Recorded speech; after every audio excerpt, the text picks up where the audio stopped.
नमस्कार, आज के वीडियो में आपका स्वागत है। हमारी Hindustan Unilever complete analysis video में आप में से ज्यादातर लोगों ने हमसे नेक्स्ट वीडियो आईटीसी पर लाने की रिक्वेस्ट की थी।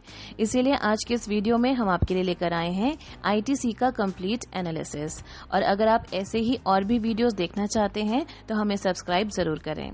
तो चलिए शुरू करते हैं। 1910 में इस्टेब्लिश्ड आईटीसी लिमिटेड आज एक बड़ा ग्रुप है जिसमें फास्ट मूविंग कंज्यूमर गुड्स के बिजनेस के साथ foods, personal care, cigarette and cigars, branded apparel, education and stationery products, incense sticks और सेफ्टी मैचेस जैसे आइटम्स शामिल हैं। कंपनी को imperial tobacco company of India limited के नाम से 24 अगस्त 1910 में शुरू किया गया था। जैसे ही कंपनी ने इंडिया में अपना बिजनेस बढ़ाना शुरू किया, 1970 में कंपनी का नाम बदलकर इंडिया टोबैको कंपनी लिमिटेड कर दिया गया और फिर उसके बाद 1974 में इसका नाम आईटीसी लिमिटेड कर दिया गया। 18 सितंबर 2001 से कंपनी के नाम से फुल स्टॉप भी हटा दिया गया और कंपनी का नाम सिर्फ आईटीसी लिमिटेड हो गया। फिलहाल आईटीसी लिमिटेड लगभग 2,52,762 करोड़ रुपीस के मार्केट कैप के साथ एक लार्ज कैप कंपनी है। अब बात करते हैं कंपनी के स्वॉट एनालिसिस की, जिसमें सबसे पहले बात करेंगे आईटीसी की स्ट्रेंथ्स के बारे में। पिछले 5 सालों से कंपनी लगातार अपने शेयर होल्डर्स को अच्छा डिविडेंड पे कर रही है। कंपनी पर डेट बहुत कम है। पिछले 2 सालों से कंपनी का एनुअल नेट प्रॉफिट इंक्रीज हो रहा है। कंपनी का नेट कैश फ्लो पिछले 2 सालों से इम्प्रूव हो रहा है, यानी कंपनी अपनी ऑपरेटिंग एक्टिविटी से अच्छा कैश जनरेट कर रही है। कंपनी की बुक वैल्यू पर शेयर पिछले 2 सालों से इम्प्रूव हुई है। आईटीसी के पास उसके नाम के नीचे 6 स्ट्रॉन्ग और डाइवर्स बिजनेसेस हैं, जिससे कंपनी के रेवेन्यू को बूस्ट मिलता है। चलिए अब बात करते हैं कंपनी की वीकनेसेस की। लास्ट क्वार्टर में म्यूचुअल फंड्स ने अपनी शेयर होल्डिंग कम की है और म्यूचुअल फंड्स का अपनी शेयर होल्डिंग को कम करने को एक अच्छा साइन नहीं माना जाता। दिसंबर 2020 क्वार्टर में म्यूचुअल फंड्स की हिस्सेदारी 9.35% थी, जो मार्च 2021 क्वार्टर में घटकर 9.14% हो गई। क्वार्टर ऑन क्वार्टर बेसिस पर कंपनी का प्रॉफिट मार्जिन कम हुआ है। आईटीसी ने अपनी कॉर्पोरेट इमेज को बेहतर बनाने के लिए बहुत सारी कोशिशें की हैं, लेकिन ये भी सच है कि आईटीसी के पोर्टफोलियो में कई ऐसे टोबैको प्रोडक्ट्स हैं जो इसकी कॉर्पोरेट इमेज पर असर डालते हैं। टोबैको प्रोडक्ट्स पर टैक्स बढ़ने की वजह से प्रोडक्ट्स का प्राइस बढ़ जाता है, जिस वजह से कंपनी का रेवेन्यू अफेक्ट होता है। चलिए बात करते हैं अपॉर्चुनिटीज की। आईटीसी को स्ट्रैटेजिक एक्विजिशन जारी रखना चाहिए, जैसे कि उन्होंने पास्ट में जॉनसन एंड जॉनसन से सेवलॉन और बालान नेचुरल फूड से बी नेचुरल हासिल करके किया है। इसी तरह आगे भी आईटीसी अपने प्रोडक्ट्स के पोर्टफोलियो को बढ़ाने और अपने नॉन टोबैको एफएमसीजी बिजनेस का एक्सपेंशन करने के लिए ऐसे एक्विजिशन कर सकता है। भारत में लोगों की परचेजिंग पावर बढ़ने और लाइफस्टाइल इंप्रूव होने से कंपनी का रेवेन्यू फ्यूचर में और बढ़ने की उम्मीद है। भारत और दूसरे इमर्जिंग नेशंस में बढ़ते रूरल मार्केट से फ्यूचर में कंपनी का मार्केट शेयर और भी इंप्रूव हो सकता है। अब बात करते हैं थ्रेट्स की। आईटीसी लगातार टोबैको प्रोडक्ट्स पर अपनी डिपेंडेंसी को कम करके एफएमसीजी बिजनेस की तरफ शिफ्ट होने का ट्राई कर रही है और एक हद तक ऐसा करने में सफल भी रही है।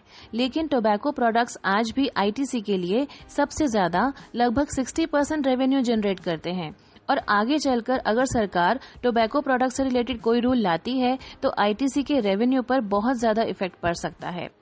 आईटीसी को हिंदुस्तान यूनिलीवर और प्रॉक्टर एंड गैम्बल जैसी लार्ज एमएनसीज और पतंजलि और डाबर जैसी इंडियन एफएमसीजी से अपने एफएमसीजी बिजनेस में इंटेंस कंपटीशन का सामना करना पड़ रहा है, जिससे आईटीसी के लिए मार्केट शेयर लिमिट हो गया है। महामारी के टाइम में लोगों में हेल्थ कॉन्शियसनेस बढ़ी है, जिस वजह से भारत में टोबैको प्रोडक्ट्स की डिमांड कम हुई है। साथ ही पूरे देश में टाइम टाइम पर चलने वाले एंटी स्मोकिंग कैंपेन्स भी सिगरेट्स की बिक्री को अफेक्ट करते हैं। चलिए बात करते हैं आईटीसी के फाइनेंशियल हाइलाइट्स की। फाइनेंशियल ईयर 2020 में कंपनी का रेवेन्यू 52,010 करोड़ रुपीस रहा, जो फाइनेंशियल ईयर 2017 में 44,544 करोड़ रुपीस था। यानी पिछले 3 सालों में कंपनी का रेवेन्यू लगभग 16% बढ़ा है। अगर कंपनी की नेट इनकम की बात करें तो फाइनेंशियल ईयर 2019-20 में ये 15,306 करोड़ रुपीस रही, जबकि फाइनेंशियल ईयर 2017 में कंपनी को 10,289 करोड़ रुपीस की नेट इनकम हुई थी। यानी पिछले 3 सालों में कंपनी की नेट इनकम लगभग 50% इंक्रीज हुई है। फाइनेंशियल ईयर 2019-20 में अर्निंग्स पर शेयर की बात करें तो ये 12.46 रुपीस रही, जो 3 साल पहले 8.49 रुपीस रही थी। यानी पिछले 3 सालों में कंपनी की अर्निंग्स पर शेयर में भी ग्रोथ देखने को मिली है। पिछले 5 सालों में कंपनी का रेवेन्यू 5.34% के एनुअल रेट से इंक्रीज हुआ है, जबकि इंडस्ट्री का रेवेन्यू एवरेज 5.28% के एनुअल रेट से बढ़ा है। यानी कंपनी का रेवेन्यू ग्रोथ रेट इंडस्ट्री के एवरेज रेवेन्यू ग्रोथ रेट से ज्यादा है। कंपनी के मैनेजमेंट की बात करें तो संजीव पुरी आईटीसी के चेयरमैन और मैनेजिंग डायरेक्टर हैं। उन्हें आईटीसी के बोर्ड में 6 दिसंबर 2015 से होल टाइम डायरेक्टर और 5 फरवरी 2017 से चीफ एग्जीक्यूटिव ऑफिसर के तौर पर अपॉइंट किया गया था। संजीव पुरी ने Indian institute of technology Kanpur और वॉटन स्कूल ऑफ बिजनेस से अपनी स्टडी कंप्लीट की है। आईटीसी और उसकी सब्सिडियरी कंपनीज में 30 सालों से ज्यादा के अपने करियर के दौरान उन्होंने कई बिजनेस लीडरशिप पोजीशंस पर काम किया है और कई तरह की रिस्पांसिबिलिटीज भी निभाई हैं।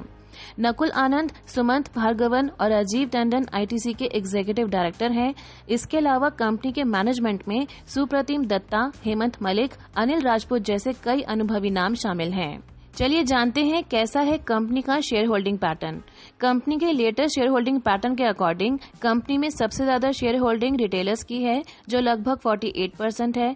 इसके बाद डोमेस्टिक इंस्टीट्यूशन की लगभग 29%, फॉरेन इंस्टीट्यूशंस की लगभग 13% और म्यूचुअल फंड्स की लगभग 9% हिस्सेदारी है। चलिए बात करते हैं पिछले 1 साल में कंपनी के शेयर्स ने कितना रिटर्न दिया है।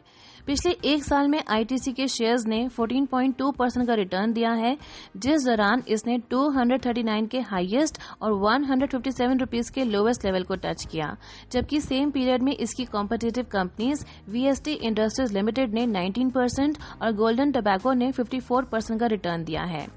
तो ये था आईटीसी का कंप्लीट एनालिसिस, जिसमें स्वॉट एनालिसिस भी शामिल है।